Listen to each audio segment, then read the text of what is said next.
সদৌ অসম গোৰ্খা ছাত্ৰ সন্থাৰ তৰফৰ পৰা উপস্থিত সকলো সাংবাদিক বন্ধুসকললৈ আমি সংগ্ৰামী অভিনন্দন জ্ঞাপন কৰিব বিচাৰিছোঁ। সদৌ অসম গোৰ্খা ছাত্ৰ সন্থা অসমত বসবাস কৰা 25 লক্ষাধিক গোৰ্খা জনসাধাৰণৰ সংগ্ৰামৰ সিহঁতৰ অধিকাৰৰ কাৰণে সংগ্ৰাম কৰি অহা এটি সংগঠন। 50 বছৰত ভৰি দিব সংগঠনখনে অহা 26 ডিচেম্বৰৰ পৰা। এই সংগঠনে সদায় গোৰ্খা জনসাধাৰণৰ অধিকাৰৰ কাৰণে মাত মাতি আহিছে আৰু প্ৰত্যেক সময়তে আমি যিকোনো পৰিস্থিতিতে যিকোনো চৰকাৰে থাকক আমি নিজৰ অধিকাৰৰ কাৰণে প্ৰাপ্যৰ কাৰণে মাত মাতি আহিছোঁ আৰু আমি পোৱা অধিকাৰৰ কাৰণে সকলো চৰকাৰকে আমি ধন্যবাদ জ্ঞাপন কৰি আহিছোঁ। এই চবতে আজি প্ৰথমতে আপোনালোকক আমি অৱগত কৰিব বিচাৰিছোঁ, অসমৰ জনসাধাৰণক অৱগত কৰিব বিচাৰিছোঁ যে Tirap Jagun tribal belt and ব্লকত গোৰ্খাৰ লগতে অন্য 7টা জনগোষ্ঠীক যিটো প্ৰটেক্টেড ক্লাছৰ মৰ্যাদা প্ৰদান কৰিলে তাৰ বাবে সৰ্বপ্ৰথমে আমি অসমৰ মাননীয় মুখ্যমন্ত্ৰী হিমন্ত বিশ্ব শৰ্মা ডাঙৰীক আমি আন্তৰিকভাৱে ধন্যবাদ জ্ঞাপন কৰিব বিচাৰিছোঁ।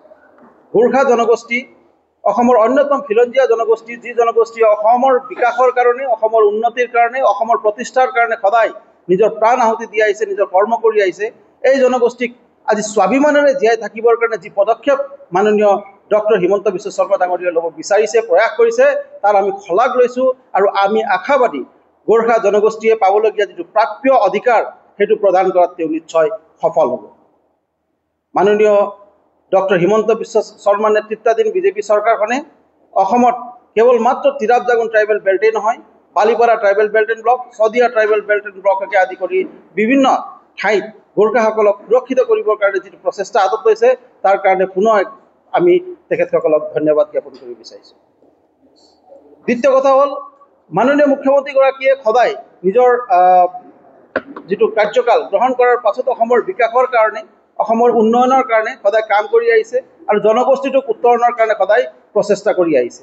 সকলো জনগোষ্ঠী, কেৱল মাত্ৰ গোৰ্খা জনগোষ্ঠী বুলি নহয়, সকলো জনগোষ্ঠীৰ উত্তৰণৰ কাৰণে তেখেতসকলে কাম কৰি আহিছে। এই ক্ষেত্ৰতে কিন্তু আমি দেখিবলৈ পাইছোঁ যেতিয়া তেখেতসকলে কিবা এটা ভাল কাম কৰিবলৈ চেষ্টা কৰে, বিকাশৰ কাম কৰিবলৈ চেষ্টা কৰে, বিভিন্ন পক্ষই তেখেতক আঙুলিও আমি অনুভৱ কৰোঁ। এই ক্ষেত্ৰত আমি বিশেষকৈ কেইদিনমান আগতে জমিয়তে উলেমা হিন্দ নামৰ সংগঠনৰ যিজন মাদানীয়ে যি ধৰণে আমাৰ মাননীয় মুখ্যমন্ত্ৰী ডাঙৰীয়াৰ ওপৰত যিটো আঙুলি টোৱাইছে, সৰ্বভাৰতীয় স্তৰত তেখেতৰ যিটো ইমেজ বেয়া কৰিবলৈ চেষ্টা কৰিছে, তাক আমি সদৌ অসম গোৰ্খা ছাত্ৰ সন্থাৰ তৰফৰ পৰা ধিক্কাৰ দিছোঁ। মাননীয় মুখ্যমন্ত্ৰী ডক্টৰ হিমন্ত বিশ্ব শৰ্মা এজন নিৰ্বাচিত অসমৰ খিলঞ্জীয়া জনসাধাৰণে নিৰ্বাচন কৰা চৰকাৰৰ মুৰব্বী। এই মুৰব্বীজনক কোনোবা বাহিৰাগত মানুহ এজনে যদি আঙুলি টোৱাই সেয়া আমি কোনো পৰ্যায় সহ্য কৰিব নোৱাৰোঁ। আমি অসমৰ ভিতৰত যি আছোঁ আমি অসমীয়া, অসমৰ ভিতৰত আমাৰ মাজত যিকোনো মতানৈক্য থাকিব পাৰে, আমাৰ আদৰ্শগত অমিল থাকিব পাৰে, কিন্তু বাহিৰৰ কোনোবা মানুহ এজনে আঙুলি টোৱাব এয়া আমি সহ্য কৰিব নোৱাৰোঁ। বাহিৰৰ মানুহে কাৰো অধিকাৰ নাই অসমৰ মাননীয় মুখ্যমন্ত্ৰী আঙুলি টোৱাৰ কাৰণে। তেখেতসকলে যি কৰিছে ভাল কাম কৰিছে, সকলো জাতি জনগোষ্ঠী উত্তৰণৰ কাৰণে কাম কৰিছে, আজি শান্তি প্ৰতিষ্ঠাৰ কাৰণে কাম কৰিছে, বিকাশৰ কাৰণে কাম কৰিছে, সকলো জাতি জনগোষ্ঠীকে নিজৰ প্ৰাপ্য যিখিনি পাব লাগে তাৰ কাৰণে তেখেতে প্ৰচেষ্টা হাতত লৈছে। আমি বুজি পাওঁ তেখেতে ইচ্ছা কৰি বহুত কাম কৰিব পৰা নাই, কাৰণ ৰাজনীতি হয়, সকলো মানুহ একে নাথাকে, কিন্তু আশাবাদী আমি তেখেতৰ এই যিটো যাত্ৰা, সেই যাত্ৰা আৰু আগবাঢ়ি যাব। অসমৰ প্ৰত্যেকটো জাতি জনগোষ্ঠীয়ে একদম স্বাভিমানেৰে অসমত জীয়াই থাকিবৰ কাৰণে এটি বাতাবৰণ নিশ্চয় পাব, এয়া আমি সম্পূৰ্ণভাৱে আশাবাদী। গতিকে মাদানীৰ যিটো বক্তব্য, মাদানীৰ বক্তব্য কিন্তু সদৌ অসম গোৰ্খা ছাত্ৰ সন্থাই ধিক্কাৰ প্ৰদান কৰিছে। তৃতীয়তে আপোনাক জনাব বিচাৰিছোঁ বিটিআৰ ক্ষেত্ৰখনত ফৰেষ্ট লেণ্ডত, যিকোনো ফৰেষ্ট বনগাঁৱত বসবাস কৰা বিভিন্ন জনগোষ্ঠীৰ লগতে গোৰ্খা জনগোষ্ঠী কিন্তু বহুত ডাঙৰ সমস্যাত ভুগি আছে। ফৰেষ্ট লেণ্ডত বসবাস কৰা গোৰ্খা জনসাধাৰণে যথেষ্ট অসুবিধাৰ সন্মুখীন কৰিছে। কেৱল মাত্ৰ বিটিআৰ বুলিয়েই নহয়, সমগ্ৰ অঞ্চলতে এই সমস্যাটো হৈ আছে, বিশেষকৈ বিটিআৰত অত্যাধিক। আমি চৰকাৰক আহ্বান জনাব বিচাৰিছোঁ, চৰকাৰক আমি দাবী তুলিছোঁ যে মাননীয় ডক্টৰ হিমন্ত বিশ্ব শৰ্মা ডাঙৰীয়াই যি ধৰণে গোৰ্খাৰ বিভিন্ন সমস্যাবিলাক সমাধান কৰিলে, আমি আশাবাদী ফৰেষ্টত বসবাস কৰা গোৰ্খাসকলৰ কিন্তু ভূমি সুৰক্ষাটো আমাক লাগিব। কিন্তু ভূমি সুৰক্ষাটো অত্যন্ত প্ৰয়োজন আমাৰ কাৰণে। চাওক, গোৰ্খা বুলি ক'লে পশুপালন, গোৰ্খাৰ লগত পশুপালনৰ নিবিড় সম্পৰ্ক। গোৰ্খাসকলক 1947তে গ্ৰেজিয়াৰ্ছ বুলি আপোনাৰ প্ৰটেক্টেড ক্লাছত ৰাখি থোৱা আছে। গতিকে গোৰ্খাসকল যিহেতু পশুপালনৰ লগত জড়িত ব্যক্তি, গতিকে ফৰেষ্ট লেণ্ডত গোৰ্খাসকল বসবাস কৰাটো সাধাৰণ কথা। পশুপালনক যিহেতু তেখেতসকলৰ বৃত্তি, গতিকে ফৰেষ্ট লেণ্ডত বসবাস কৰা এই শ বছৰৰ পৰা বসবাস কৰা গোৰ্খাসকলক আজি তেখেতসকলে ভূমি অধিকাৰ পোৱা নাই, এয়া আমাৰ কাৰণে অত্যন্ত দুৰ্ভাগ্যজনক কথা। চাওক, ট্ৰাইবেল মানুহৰ ফৰেষ্ট ৰাইট এক্ট আছে, গোৰ্খাসকল সেইখিনিত পোৱা নাই। গতিকে গোৰ্খাসকলে সম্পূৰ্ণৰূপে ফৰেষ্ট ডুৱেলাৰ হিচাপে অধিকাৰ পাব লাগিব। ফৰেষ্ট অঞ্চলত বসবাস কৰা গোৰ্খাসকলৰ ভূমিৰ পট্টন ভূমি অধিকাৰ আমি বিচাৰিছোঁ। আমি আশাবাদী অনাগত পৰিষদীয় নিৰ্বাচন হওক অথবা বিধানসভা নিৰ্বাচনৰ আগতে বা বিধানসভা নিৰ্বাচনত আমাক প্ৰমিছ লাগিব আমাক যে নেক্সট গভৰ্ণমেণ্ট আহিলে কিন্তু সেইখিনি কাম আমাক লাগিবই, কৰি দিবই লাগিব। ফৰেষ্ট লেণ্ডত যদি আমাৰ মানুহে সুবিধা নাপায়, আমাৰ মানুহ যদি অধিকাৰ নাপায়, তাৰ বিৰুদ্ধে কিন্তু আমি তীব্ৰ গণতান্ত্ৰিক আন্দোলন গঢ়ি তুলিম। কাৰণ এয়া বহুত ডাঙৰ সমস্যা হৈ আছে আমাৰ কাৰণে। বিভিন্ন ঠাইত ফৰেষ্ট লেণ্ডক আদি কৰি বিভিন্ন ব্যক্তিয়ে বিভিন্ন মানুহে বেয়া নজৰ দি আছে আমাৰ মানুহৰ সম্পত্তিৰ ওপৰত, আমাৰ মানুহৰ মাটিৰ ওপৰত, যে কি ধৰণে ইহঁতক খেদি পঠিয়াব পাৰি আৰু মাটিটো দখল কৰিব পাৰি, তেনেধৰণে কু অভিসন্ধি তেখেতসকলে ৰচনা কৰা কিন্তু আমি অনুভৱ কৰি আছোঁ। গতিকে আমি একদম সকীয়াই দিব বিচাৰিছোঁ সকলো পক্ষকে, তেনেকুৱা যদি মনত কিবা অভিসন্ধি আছে সেয়া পাহৰি যাওক।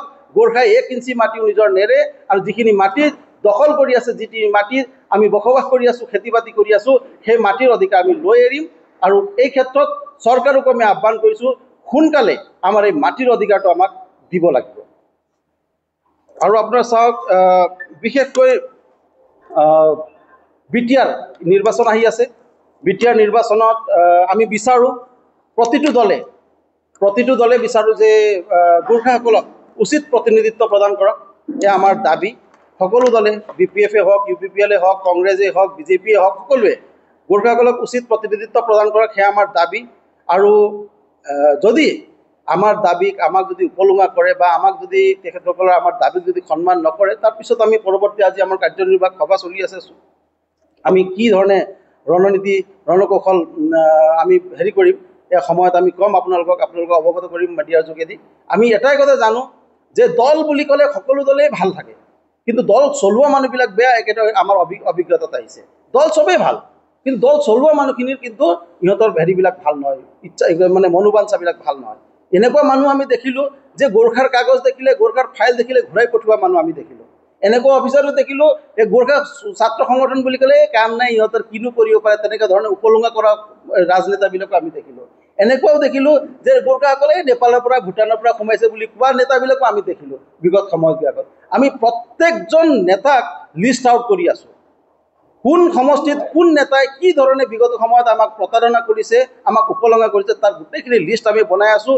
আৰু সেই নেতাবিলাকক যে দলে আকৌ টিকেট দিব নেকি সেয়া আমি চাই আছোঁ।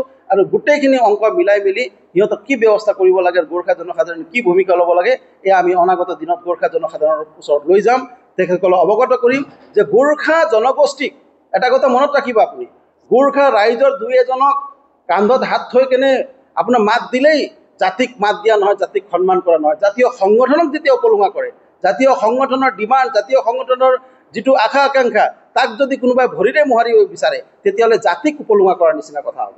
যদি সংগঠনক উপলুঙা কৰা কোনো নেতাকে কিন্তু আমি সাৰি যাব নিদিওঁ। এবাৰ তেখেতসকলৰ বিৰুদ্ধে আমি যুদ্ধ ঘোষণা কৰিম, বিদ্ৰোহ ঘোষণা কৰিম, আৰু অনাগত নিৰ্বাচনত কিন্তু তাক বিহিত ব্যৱস্থা ল'ম। আৰু কাক কৰিম, অনাগত সময়ত আমি প্ৰেছ মিডিয়াৰ যোগেদি হওক অথবা জনসাধাৰণক অৱগত কৰি আমি এই কথাবিলাক স্পষ্ট কৰি দি আছে। সদৌ অসম গোৰ্খা ছাত্ৰ সন্থাৰ দীৰ্ঘদিনীয়া দাবী, অসমৰ বিভিন্ন জাতি জনগোষ্ঠীৰ উত্তৰণৰ কাৰণে চৰকাৰে স্বায়ত্ত শাসন প্ৰদান কৰিছে। কোচ ৰাজবংশীকো স্বায়ত্ত শাসন কৰিছে, মৰাণ মটককো স্বায়ত্ত শাসন কৰিছে। আগতে কৈছিলে যে ট্ৰাইবেলসকলকে দিব পাৰে, কিন্তু নন ট্ৰাইবেলসকলক, যিটো ST নহয়, তেখেতসকলকো স্বায়ত্ত শাসন প্ৰদান কৰিছে। আমি বিচাৰিছোঁ, আমি আজি প্ৰায় 25 বছৰৰ পৰা আমি এইটো ডিমাণ্ড কৰি আহিছোঁ, চৰকাৰক মাং কৰি আহিছোঁ যে চৰকাৰে গোৰ্খাসকলক গোৰ্খা স্বায়ত্ত শাসন প্ৰদান কৰিব লাগে।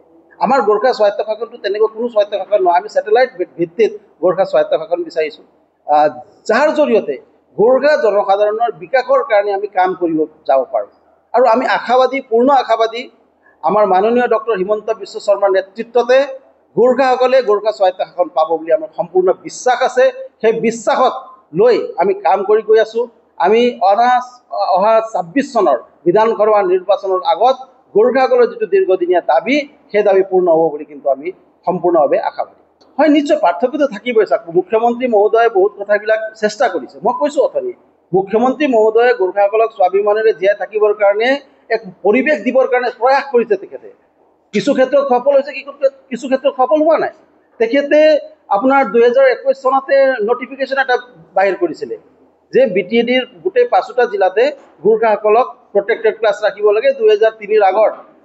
সকলো মানে গোৰ্খাসকলক ভূমিৰ অধিকাৰ পাব লাগে বুলি তেখেতে গেজেট নটিফিকেশ্যন বাহিৰ কৰিছিলে, কেবিনেট পাছ কৰি কিনে, বিধানসভা পাছ কৰি কিনে। সেই গেজেট নটিফিকেশ্যনটো আজিলৈকে BTAD ইমপ্লিমেণ্টেই নহ'ল। তেখেতে প্ৰয়াস কৰিছিলে নিশ্চয় স্বাভিমানে জীয়াই থাকে, কিন্তু সেই পৰিৱেশটো নহ'ব নহয়, এই ধৰণৰ কথা। আজি আপোনাৰ মুখ্যমন্ত্ৰী মহোদয়ে চেষ্টা কৰিছে যে বিভিন্ন ট্ৰাইবেল বেল্টত বসবাস কৰা যিটো খিলঞ্জীয়া গোৰ্খা জনসাধাৰণ আছে, সিহঁতে যাতে স্বাভিমানেৰে জীয়াই থাকিব পাৰে, যিখিনি মাটিত তেখেতসকলে আছে সেই মাটিৰ অধিকাৰ তেখেতসকলে পাওক বুলি চেষ্টা কৰিছে।